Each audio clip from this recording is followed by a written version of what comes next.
Iya, jemput bola. Jadi misal contoh ya, dia pengen periksa laborat, cek up laborat.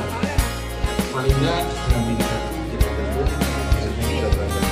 Atau mungkin ada pertanyaannya tentang sakit gitu ya. Sekarang saya akan kasih penyuluhan ya. Kalau diabetes tanpa penyuluhan kan nanti nggak bertambah ilmu, nanti ya nggak barokah.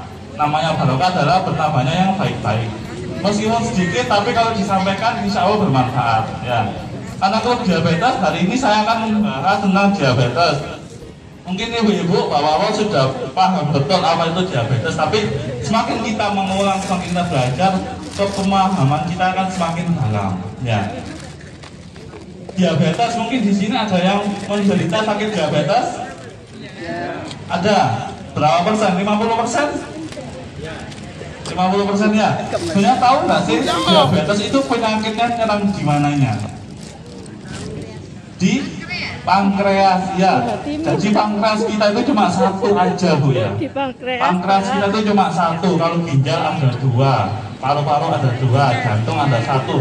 Pankreas itu cuma satu. Pankreas itu fungsinya apa? Ada yang tahu nggak? Pankreas itu fungsinya apa? Nah, pankreas itu fungsinya memproduksi hormon insulin. Ya, hormon insulin. Hormon insulin itu gunanya apa? Ya, hormon insulin itu gunanya menyimpan gula darah ke dalam hati. Jadi hati kita itu selain gunanya untuk membersihkan racun-racun, dia juga sebagai gudangnya gula yang memasukkan insulin ke dalam hati itu adalah yang memasukkan gula darah ke dalam hati itu insulin. Jadi kalau kita habis makan nasi ya, nasi kan karbohidrat nanti diubah jadi gula ya, atau gula darah ya. Gula darah ini pasti meningkat. Kalau insulinnya masih bagus, insulinnya masih banyak, pankreasnya masih bagus, gula darah ini akan langsung disimpan ke dalam hati. Makanya nggak sampai tinggi. Nah, jadi gula darah di dalam darah itu terkontrol. Normalnya berapa sih? Ada yang Nasrani mungkin? Enggak tahu. Ya. Gampangannya gini, kalau puasa itu di bawah 120. Ya, kalau puasa itu berarti ibu bawa nggak makan selama 8 jam. Ya, nggak makan selama 8 jam, kita cek gula darahnya di bawah 120, oh itu normal. Di atas 120, hati-hati, barangkali sudah mendekat ke arah penyakit diabetes. Kalau nggak puasa kan seperti apa ya? Kita makan, kita nggak ada, pokoknya nggak diniati untuk puasa di bawah 200. Ya, jadi kalau misalnya kok sekarang bisa olahraga nih, udah makan tadi jam 6 ya, terus dicek kok gula darahnya 170, masih normal. Ya, insulin ini mengontrol gula darah itu biar di bawah 200 atau di bawah 120. Nah kok diabetes itu kenapa kok insulinnya nggak banyak? Ya, pernah nggak lihat orang kena diabetes itu umur 20 tahun gitu, 30 tahun? Jarang ya, jarang, hampir nggak pernah ya. Pasti rata-rata usianya 40-50 tahun ke atas. Kenapa? Karena kerusakan organ dalam itu nggak bisa langsung rusak, pasti perlahan karena gaya hidup kita yang kurang bagus. Nah, pankreas ini bisa rusak karena apa? Karena pola makan kita. Kalau kita semakin banyak makan karbohidrat mulai muda, nggak dikontrol, itu masih bisa, insulin kita itu masih bisa untuk menyimpannya ke dalam hati. Tapi lama-kelamaan pankreas ini akan lelah, pankreas ini akan capek untuk memproduksi insulin. Kalau kita makannya nggak dijaga, banyak makan karbohidrat, banyak makan gula, pankreas masih bisa mengeluarkan insulin dengan banyak. Tapi lama-kelamaan semakin bertambahnya usia, pankreas itu akan capek. Kalau pankreasnya capek, insulinnya akan produksinya berkurang. Nah, kalau insulinnya produksinya berkurang, akhirnya gula darah ini nggak bisa disimpan dalam hati, makanya gula darahnya tinggi terus. Ada yang konsumsi obat-obatan, obat diabetes yang bukan insulin. Ya, obat diabetes yang bukan insulin itu gunanya apa? Untuk merangsang pankreas. Jadi untuk mendorong pankreas untuk memproduksi insulin. Itu gunanya satu. Tapi kalau obat itu sudah nggak bisa untuk mengatur gula darah, akhirnya kita beralih ke insulin injeksi yang dari luar. Itu tandanya apa? Tandanya berarti obatnya sudah nggak bisa merangsang pankreas. Tandanya apa? Pankreasnya sudah rusak terlalu parah, nggak bisa memproduksi insulin. Makanya kita butuh insulin dari luar tubuh. Ya, itu seluk-beluk tentang diabetes. Makanya untuk yang masih belum kena diabetes, ya, karena tahu diabetes itu prosesnya seperti apa, dijaga. Nah, dijaganya dengan apa? Makannya dijaga, jangan banyak-banyak makan yang karbohidratnya dikurangi, gula-gula yang manis dikurangi. Termasuk yang saya sampaikan kemarin, cara menjaga agar tubuh itu tetap vitalitas yang bagus, ada 4 kan ya. Satu apa? Jaga pola makan. Ya, yang kedua olahraga. Yang ketiga tidur. Yang keempat stres ya. Olahraga ini ya bisa membantu mengurangi gula darah. Jadi insulin itu memasukkan gula darah ke dalam hati. Kalau olahraga ini adalah memasukkan gula darah ke dalam otot. Soalnya kalau kita gerak, kita olahraga, otot itu butuh energi. Energinya apa? Gula. Jadi gula ini secara otomatis akan disimpan di otot untuk menjadi energi. Itu membantu mengurangi kerja pankreas, sehingga pankreasnya itu gak ngoyo-ngoyo. Jadi setelah makan, ibunya kalau olahraga itu bagus. Karena apa? Mengurangi kerja pankreas, biar pankreasnya nggak gampang capek. Ya, paham nggih? Ya, mungkin sedikit ini dari saya. Ada yang mau didiskusikan atau ditanyakan? Biasanya ibu-ibu ini aktif. Oke, monggo. Dulu. Jadi pertanyaannya itu ada tensinya itu tinggi tapi merasa apa-apa gitu ya. Ada yang tensinya tinggi sedikit sudah merasa pusing, apa gitu ya. Nah, ini prasangka yang sering salah di masyarakat ya. Tekanan darah tinggi ya. Tekanan darah tinggi, setinggi apapun tekanan darahnya itu nggak ada gejalanya. Itu yang harus benar-benar dimantapkan ya. Pola pikir yang seperti ini yang harus diyakini. Darah tinggi itu setinggi apapun tekanan darahnya akan memunculkan gejala. Pusing, nyeri kepala, capek-capek itu bukan darah tinggi. Darah tinggi itu nggak ada gejalanya. Jadi orang yang di sini kira-kira di sini ya, mungkin ada yang darahnya 180 tapi kita nggak merasa punya. Karena darahnya 200 nggak merasa banyak. Nah terus kenapa lo kok pas cepat-cepat tensinya tinggi? Kebalik. Jadi gini, kalau orang capek, orang stres, ya, orang kelelahan, itu yang ditimbulkan adalah pasti pusing, gitu, capek, gitu kan? Ya. Dan secara bersamaan, capek, lelah, stres itu bisa meningkatkan tekanan darah. Jadi bukan tekanannya yang bikin pusing, capek, kebalik. Capek, pusing, kelelahannya itu yang bikin tekanan darahnya naik. Mengapa pas kita pusing-pusing dicek tekanan darahnya tinggi? Iya, stres itulah, capek itulah yang mempengaruhi darah kita naik, bukan kebalik. Ya, jadi yang diobati bukan tekanan darahnya, tapi stresnya. Kalau stresnya, capeknya turun, hilang, darahnya otomatis turun juga. Itu ya. Bukan tekanan darah tinggi yang bikin suka marah-marah, kebalik. Orang yang suka marah-marah itu yang bikin tekanan darahnya tinggi. Jadi nek orang sing ngomong jangan bilang darah tingginya kumat, bukan. Ya, karena marah-marah itulah yang bikin tekanan darahnya naik.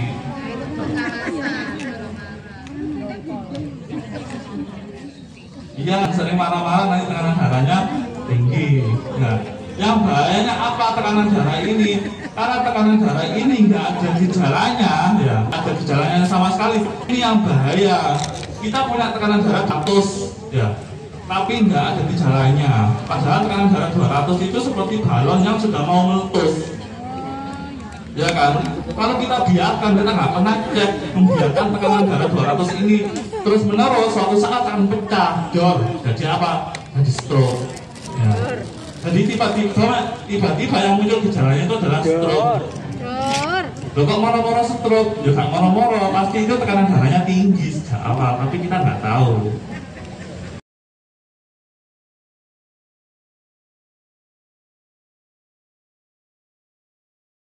Assalamualaikum warahmatullahi wabarakatuh.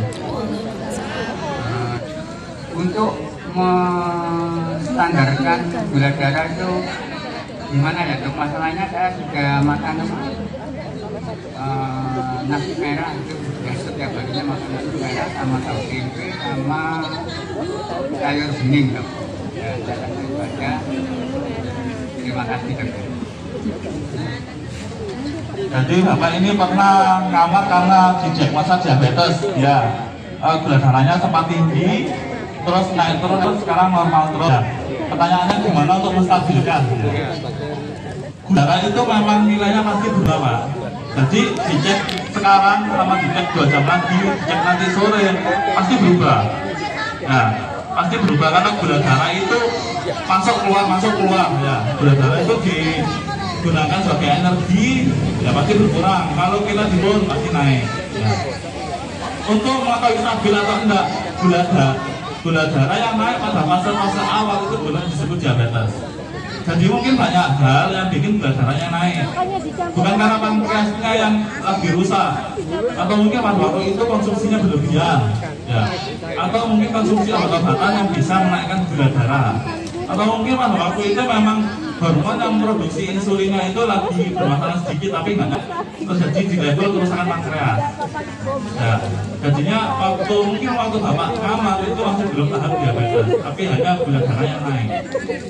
Ya, sebenarnya ada cek yang lebih akurat untuk mengetahui ini kena diabetes atau enggak. Namanya itu HbA1c.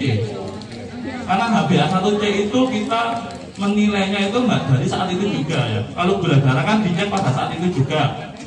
Kalau HbA1c ini bisa melihat ke 3 bulan ke belakang. Kalau HbA1c-nya naik, pasti 3 bulan ke belakang itu gula darahnya naik terus. Itu yang paling akurat untuk mengecek diabetes. Terus pertanyaannya gimana sekarang kita itu kayak nggak mawas diri kena diabetes gitu ya, stabil terus ya. Untuk usia 40 tahun ke atas, 50 tahun ke atas itu normalnya cek asam urat, gula darah, kolesterol, tekanan darah itu tiap 1 bulan sekali. Oke, tiap 1 bulan sekali dicek. Kalau misalnya kalau tiap 1 bulan sekali itu rutin dicek dan normal, ya alhamdulillah. Gak usah khawatir. Lebih bagus lagi itu kalau tiap bulan sekali atau 3 bulan sekali dicek HbA1c-nya untuk diabetesnya. Kalau nilainya masih normal, insya Allah bukan diabetes.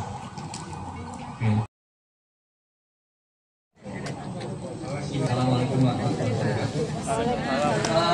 Dalam normal, sebenarnya kita ini membutuhkan gula di luar nasi. Itu berapa banyak? Terima kasih. Assalamualaikum warahmatullahi wabarakatuh. Ini masalah porsi-porsian gitu, jujur saya nggak hafal. Itu ada bagian nutrisi, di sini ada bagian gizi tapi lagi nggak datang. Atau mungkin buat PR buat saya besok tak tulis tak sampaikan ya Pak ya. Ya. Tapi yang pasti tiap orang itu kebutuhannya beda-beda. Ya, wanita sama pria itu beda. Ya, orang yang kurus sama orang yang gemuk kebutuhannya beda. Jadi nggak bisa disamaratakan. Tapi memang ada takarannya. Ya, takarannya. Yang saya ingat ini cuma jumlah kalori. Ya, kalori itu bisa dari lemak, bisa dari karbohidrat, bisa dari protein. Kalau laki-laki itu kalorinya maksimal 2000 kalori, kalau wanita 1500. Kalau untuk gulanya sendiri, gimana? Ditanyakan gulanya ya, gulanya itu berapa sendok per hari? Itu memang ada takarannya. Tapi ngapunten saya masih lupa. Ya. Tapi jangan kalau misalnya kita jangan berpikiran gini, oh saya sudah mengurangi gula, enggak makan gula sama tapi nasinya tetap banyak, sama aja.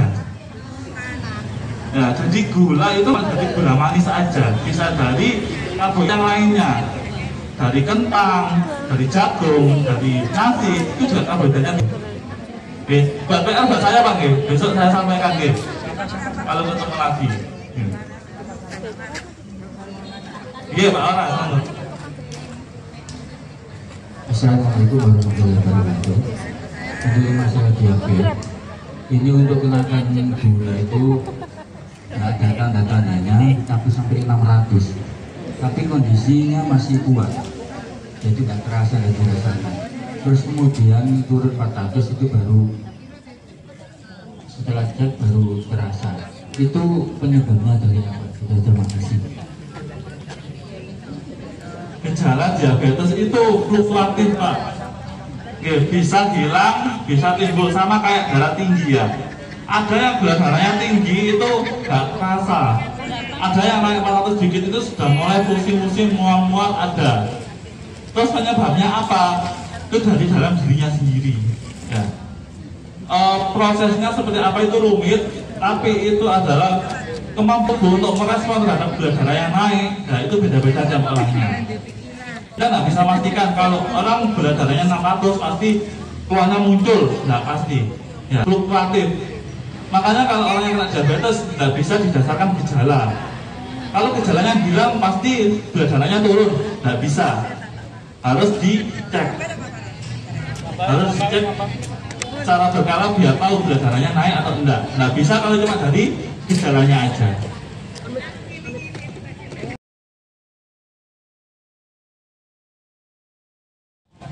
Ini outfitnya tentara-tentara ya nih ya. Besok apa besok? Oh iya di pahlawan soalnya. Sudah? Sudah. Oh ada lagi nih. Ini dok, di sini tuh kok ini mungkin karena asam urat tinggi dan kolesterol tinggi. Gulanya itu tinggi. Terus saya konsumsi obat dan kolesterol selama 1 bulan, saya cek lagi sudah normal. Tapi di sini tuh masih cepat-cepat saya berobat itu ke dokter apa ya? Terima kasih.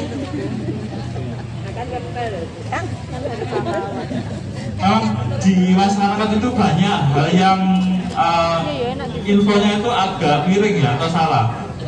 Yang pertama kolesterol ya, kolesterol itu sama kayak darah tinggi, dia ada gejalanya. Kali-kali ngajukan. Ya, kalau kolesterolnya tinggi 400-500 pun nggak ada gejalanya. Cepat-cepat itu bukan gejala dari kolesterol, bukan. Ya, kalau asam urat bisa ngasih gejala. Asam urat itu gimana sih? Urat itu bisa mengkristal di sendi, jadi kayak beling-beling kecil gitu. Asam urat kalau sudah terlalu banyak, dia akan mengkristal kayak beling-beling kecil dan akan berkumpul di sendi. Tapi sendi yang terkena paling utama adalah jempol kaki, bukan lutut, bukan siku, bukan bahu. Kalau itu sendi besar ya, bayangkan gini, sendi bahu, sendi lutut, sendi siku, sendinya besar ya kan, lubangnya besar. Kalau diisi beling-beling kecil itu masih ada space untuk bergerak, jadi nggak bikin sakit. Tapi kalau di jempol, kenapa jempol? Soalnya asam urat akan turun ke bawah, ya, dan akses paling gampang itu di jempol. Makanya asam urat itu kalau sudah kena jempol, jempolnya bengkak, merah, sakit. Nah itu baru asam urat namanya. Kalau nyeri sendi yang sering dijumpai pada orang tua itu bukan karena asam urat, karena memang kelenturan sendinya yang berkurang, apalagi di daerah bahu. Sampai ada namanya itu frozen shoulder atau bahu buku. Nah misalnya itu karena apa? Karena pada usia tua ya, semua sendi itu produksi pelumas sendinya berkurang, kelenturan atau pelindung sendinya berkurang. Itu yang bikin sakit, apalagi daerah bahu itu paling seringnya. Jadi bukan karena asam uratnya Bu, maka asam uratnya normal masih sakit ya, soalnya bukan karena asam uratnya, karena jumlah cairan sendi sama kelenturan atau sendi. Terus makanya gimana? Mengembalikan kelenturan ya harus sering-sering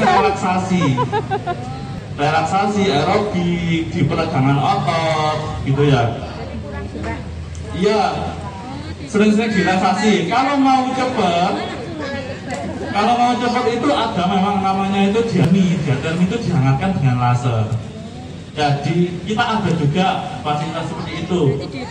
Di rehabilitasi medik, ya biasanya kasih alat, ditempelkan ke sendi yang sakit, dikasih inframerah tujuannya untuk melemaskan otot-otot yang kaku. Itu mengurangi sekali untuk nyerinya. Namun kalau di lutut beda lagi. Di lutut itu bisa karena ototnya, ya, atau karena tulangnya, ya kan. Lutut itu sendi yang menopang tubuh kita paling berat, ya kan. Tubuh kita yang berat ini ditopang oleh lutut, ya kan. Jadinya yang sering terjadi di lutut itu bukan karena kaku otot seperti di bahu, ya, tapi karena pengeroposan sendi-sendi lutut. Jadi misalkan, ya, ini sendi tulang yang bawah, ini tulang yang atas, kan seperti ini, ya kan. Ya. Semakin berat tubuh kita, semakin usia dia akan semakin menipis. Dan sininya keropos, sininya keropos. Kalau keropos, kesentuh pasti sakit. Nah, kalau pada lutut yang sering terjadi itu yang seperti itu, beda sama yang di bahu. Sering direlaksasikan, gitu. Geraknya jangan geraknya terlalu berat, nanti ototnya malah cedera. Yang penting peregangan pelan-pelan, dikompres air hangat untuk meredakan. Ya. Kalau lutut untuk yang sudah keropos, ya, itu nggak bisa balik, ya kan? Itu nggak bisa balik. Terus tujuan pengobatannya gimana? Kita kurangi berat badan, biar beban ototnya berkurang. Terus yang kedua, kita perkuat otot lutut dengan cara olahraga. Tapi olahraganya yang tidak membebani. Terus seperti apa? Berenang, jalan kaki di air, atau sepeda. Itu olahraga yang tidak membebani lutut. Kalau kita lari atau kita memang kuat, lutut kita, tulang kita malas mengepos. Gitu ya. Makanya ini nih wajib.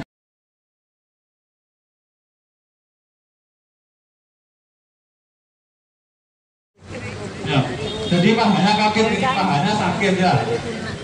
Penyakit yang paling sering datang di praktekan dokter atau di dokter-dokter spesialis pada usia 40 tahun ke atas itu adalah nyeri-nyeri, ya. Entah nyeri di lutut, di sendi, di betis, dimanapun. Itu penyebabnya macam-macam, tidak sama. Ya. Kalau di sendi, biasanya seperti saya jelaskan tadi, di bahu sebab yang ini, di lutut sebab yang ini. Kalau di otot, sebab paling sering adalah kaku otot. Dia berapa beratnya sekarang? Penyebabnya apa? Sama, kurang relaksasi. Gitu ya. Kurang relaksasi, kurang minum air, ya, terus kurang makanan yang berserat, kurang banyak makan sayuran. Nah, jadi sakit-sakitan seperti itu sebenarnya bukan suatu penyakit yang serius, bukan, tapi yang mengganggu, ya. Warahmatullahi wabarakatuh. RSI Sakinah.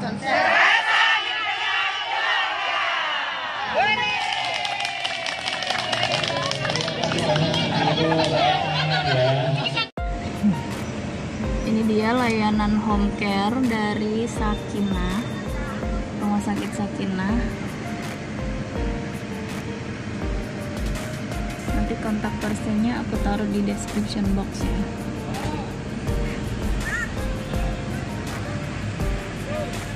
Oke, itu tadi keseruannya, sehatnya dapat, ilmunya juga dapat. Di sini setiap hari Sabtu 2 minggu sekali dan dibuka untuk umum. Buat yang mau kesini silakan aja. Tiap hari Sabtu 2 minggu sekali, tiap bulannya jam 7 pagi. Oke, jangan lupa subscribe, like, komen, dan juga share ya. Tetap dukung channel aku. Terima kasih sudah ikutin video aku dan tunggu video-video aku selanjutnya. Tetap jaga sehat, jaga hati, jaga diri, jaga semuanya. Wassalamualaikum, bye bye.